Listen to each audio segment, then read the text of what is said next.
don't know if you've ever been in a TV newsroom, but a good way to describe it is it's organized chaos. So there's always a beehive of activity, but when an emergency happens, when a crisis starts, the place gets real quiet real fast. There are certain alarms that go off with the police and the fire department and EMS. And when you hear that, everybody gets quiet, you listen, you freeze, and if it's something important, you race to chase the story. If it's less important, you go back to what you were doing. So one morning, it's 9 o'clock in the newsroom. We had all just gotten to work. This morning meeting was completed. Editorial assignments were all given out. And that noise came over the police scanner. And we listened, and it was an explosion and a fire at a chemical plant nearby. Now, I was a bit manipulative in my career as a reporter.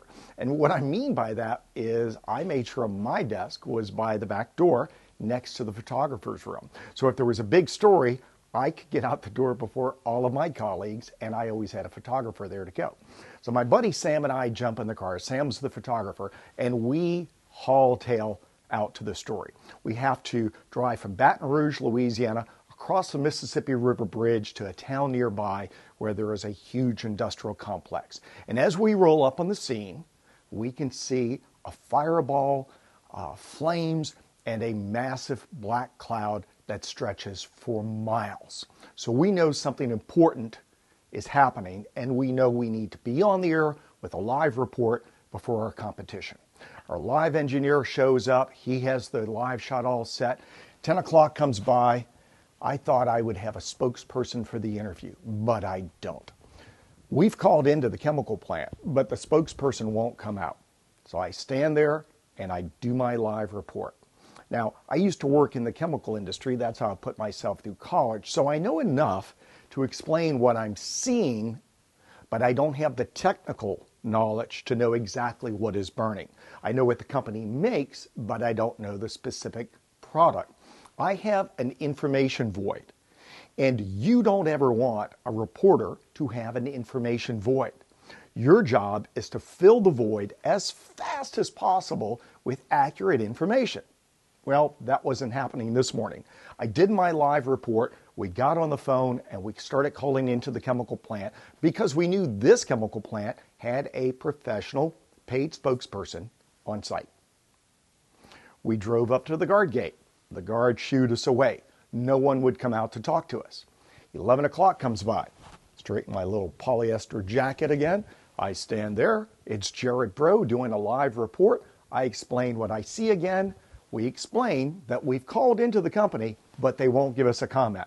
So already that starts to make the company look bad. And it is a technique that we use as reporters that if you're not going to participate, we're going to let the world know that you're not participating. Well, after I finished the 11 o'clock live shot, my boss gets on the phone. My boss kind of had a voice that reminded me of the cartoon character Foghorn Leghorn in the Bugs Bunny cartoons. And he goes, "Bro!" Because Bro is my last name. So I was Bro before it was popular to be Bro. He gets on the phone. He goes, "Hey, Bro, go knocking on some doors, boy." I said, "Yeah, Carlton, that's what I'm going to do." He goes, "Go knocking on some doors, talk to the people, find out what happened." I went, "Yes, sir, that's what I'm going to do." Now, if you've ever been around a chemical facility or worked around a chemical facility or, like me, grew up near a chemical facility. I haven't told you this, but I grew up on the fence line right next to the chemical plant. My dad worked at the chemical plant. I put myself through college at the chemical plant. I, as a kid, grew up watching explosions and fires at the chemical plant. So I know what it's like to live next to the chemical plant. So I start knocking on doors. And the first person who answers happens to be the gentleman in the video that I'm about to show you. We're just going to generically refer to him as Bubba. Don't mean anything negative by it. Fact is, if you live in Louisiana, there's a good chance your nickname is Bubba or Sonny or Buddy. One of those three is the Louisiana given nickname for most kids growing up. So we're just going to call this guy Bubba. I knocked on his door and I asked him, "What did you see?" What did you see? Well, it blowed up real good. Has this happened before? It blows up all the time. Now, if you work in industry, that is not the soundbite that you want on TV. But we're heading up to the new newscast. It's my job to have what we call a formal package edited. I should have a soundbite from the company. They still won't give me one. I have a soundbite from an eyewitness. I'm definitely going to use it. Now, as a journalist, I have to say, well, this guy doesn't have correct English. Should I put him on the air? And the answer is yes, because he is an eyewitness. So I put him on the air. Moments after the story airs, we can look out at the front gate of the chemical plant. We see a speeding car come out of there.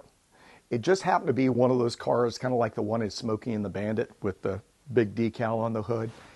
And like a Roadrunner cartoon, it goes out of the front gate and along the gravel road, along the front fence, and dust is blowing up. And just like the Roadrunner, the cloud of dust gets closer and closer. And then the car comes screeching and brakes and slides. And I can see it sliding, so I just kind of step out of the way a little bit. I know my photographer is going to be there to get the shot for me. And the guy jumps out of the car. And these are his words, not mine. He jumps out of the car and he yells, "Gerard, bro, why do you always interview people who live in trailers who have no teeth?" His words, not mine. That was his attitude toward his neighbor and his eyewitness. And I said, the fact is, I interviewed him because he would make himself available. We've been calling you for more than 3 hours, and you've not given us any information. And he gets all flustered. He goes, "All right, let's do the interview now. Put me on camera." I said, "Well, our noon newscast is already over. You have missed your window of opportunity. I will interview you, and I will put you on camera. But your side of the story is not going to get told until the 5 o'clock news, and then the 6 o'clock news, and then the 10 o'clock news. And rest assured that the guy who said it blowed up real good, he's going to be juxtaposed to you in every one of those situations." Now, that was Bubba back in the day before social media. Social media now has changed everything. Let me give you a good example. This is a Twitter account for a gentleman who goes by the handle Shroomy. I'll let you read between the lines as to why Shroomy chose that as his nickname. But he was driving along one day in California, and someone had used a backhoe on a construction site, and they had broken a natural gas line that belonged to Pacific Gas and Electric. And a huge flame was going into the air. His first thought was to photograph it. His second instinct was to tweet it to his local TV station. And immediately his local TV station put it on the air. Now, shortly after his TV station aired it, other TV stations saw it. So you can read his Twitter feed, and one after another, NBC News, Telemundo, CBS, Univision, on and on and on, news organizations on Twitter asking for permission. Also asking permission is a group called Storyful. So in news, everybody gets their news from the Associated Press. It's a subscription service.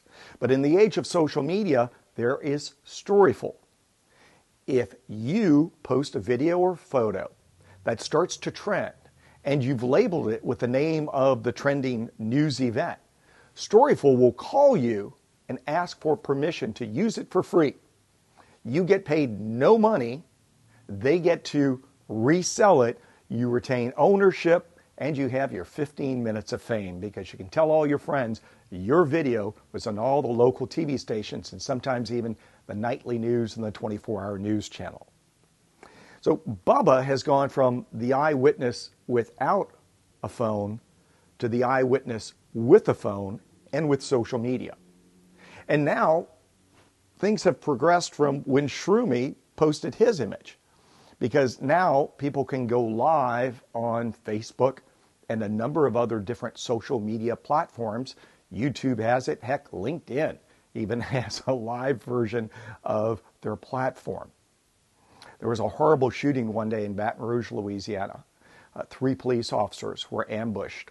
And as it was going down on a Sunday morning at 9 o'clock, one person was live at the time on the Twitter platform known as Periscope, and another eyewitness was live on Facebook. It was 5 hours before officials filled the gap from what the eyewitnesses showed us and what other people in social media showed us until an official statement was made.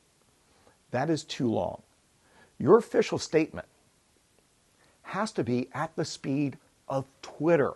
Your official statement has to be at the speed of social media. There is no margin for error for there to be a gap of information that is filled with speculation from social media, from your employees, from any other audience, from any audience like the media. You know, every year there are these tragic workplace shootings and especially these tragic school shootings. Let me tell you what always happens in that school shooting. The school shooting happens and no one at the school or the school district is communicating because everybody is busy responding to the crisis. Guess what? At least one person needs to have the responsibility to communicate. You got to make that happen. One person has to have the ability to start communicating. But what we always see is images coming from inside the school now, from students who have phones. We see news media rush up to the scene. We see parents show up at the school, and their soundbite is usually a hysterical parent who's crying, and I don't know what's happening to my child. And you feel their angst, but it's almost cliche because it happens so many times, right? And then the news helicopters come and they fly overhead. And you see all these police cars come in, and then you see all the kids going out with their hands behind their heads as they evacuate the building, and all these horrific scenes that we have to watch year in and year out. And the media are speculating, and then they bring in a third-party expert to comment. And 1 and 2 and 3 and 4 hours go by without any official word that even acknowledges what's going on. That is unacceptable in the world of crisis communications. Your job is to gather information quickly, confirm that information, and communicate that information. Even putting out a statement is simple. I always call these first critical statements. A statement is simple as something that says, this is what we can confirm. A shooting has occurred at insert name of school here. Members of our team are gathering information at this time. We have no confirmation of injuries or fatalities. We have no word on the gunman, who they might be, or what their weapons were. Police are on the scene, and a unification area will be set up as soon as possible. In the meantime, please bear with us. That's the statement that needs to go to your website. That's the statement that a public relations spokesperson needs to walk out to all that media standing out front and read that statement. You don't have to take any questions because you don't know anymore. But a statement that simple will get played over and over on TV. And if you fill the airways with 2 minutes of something, that's 2 minutes less of speculation by people who don't know what's going on.